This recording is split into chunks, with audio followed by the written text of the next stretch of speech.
Dan Lanning could not have seen this knockout coming. No one could have, really. I agree with that. With that, the granddaddy of them all is over, and it was not the day the Oregon Ducks were hoping for. Thanks for joining us here on this special edition of KGW News at 6. I'm John Adams. And I'm Art Edwards. Our Orlando Sanchez has been in Pasadena watching all the action firsthand. Orlando, the Ducks really had no answer at all for the Ohio State offense. Yeah, Art, John, nobody could have predicted the game would turn out the way it did, and so fast. A blowout, especially after their meeting they had in October. A classic game for the ages in Eugene that was decided in the final seconds by 1 point. What we had today was a straight-up beatdown. The Oregon Ducks falling 41-21. The Ohio State Buckeyes landing that knockout punch in the first quarter. They reeled off 34 unanswered in the first half. Oregon's high-powered offense, their defense, both ranked in the top 15 nationally, was nowhere to be found until the final seconds of the second quarter when the Ducks finally found the end zone. And at that point, down 34-8, there's no coming back from that. They kept it respectable to open the second half, scoring on their opening drive. 41-21 is the final, though. Those Oregon Ducks season comes to an end here after winning 13 straight. They're one and done in the college football playoffs, losing in the quarterfinals between Will Howard and Jeremiah Smith, just going off. Howard throwing for more than 200 yards in the first quarter.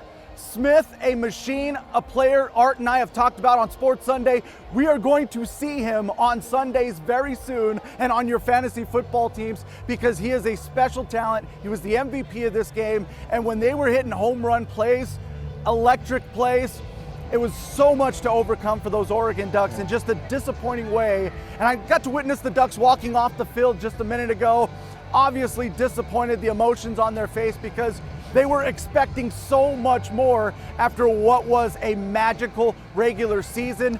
But now it ends here in the college football playoff quarterfinals in the Rose Bowl in Pasadena. We will have much more coming up at 11 o'clock. Reaction from Dan Lanning and the team saying goodbye to about 30 seniors who have played their last game with the Oregon Ducks. The top-ranked Ducks losing here in Pasadena, 41-21.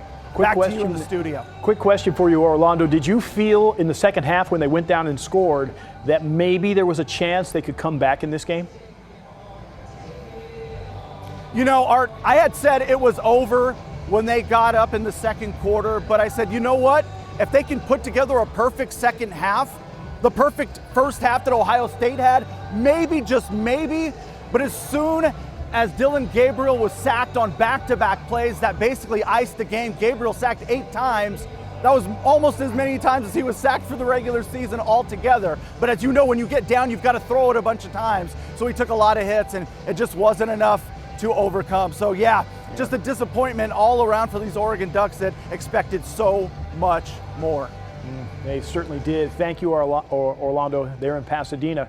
You know what, let's take a look at some of the plays from the game. Most of the plays Ohio State made right at the beginning of the game, and really they were dominant all the way through. First drive of the ball game, Will Howard was able to find Jeremiah Smith. Now, he was only in the flat, but nobody could tackle him, and he goes 45 yards for the touchdown. It was 7-0 Ohio State 1 minute into the game, and it just got worse from there. In the second quarter, Buckeyes do it on the ground. Travion Henderson, 66 yards to the house for the score. It was 34-0 before Oregon was finally able to get on the scoreboard. It was the last play of the first half. Dillon Gabriel with a short touchdown pass to Trayshawn Holden. So it ended up being 34-8 because they got the 2-point conversion at the half. Now, Oregon came out, started the second half in just the right way. An 11-play, 75-yard drive for the score. 2-point conversion cut the lead to 34-15. But the Oregon defense really couldn't keep Ohio State out of the end zone all game long. The Buckeyes roll 41-21, the final score. Oregon, as we've said, finishes the season at 13-1.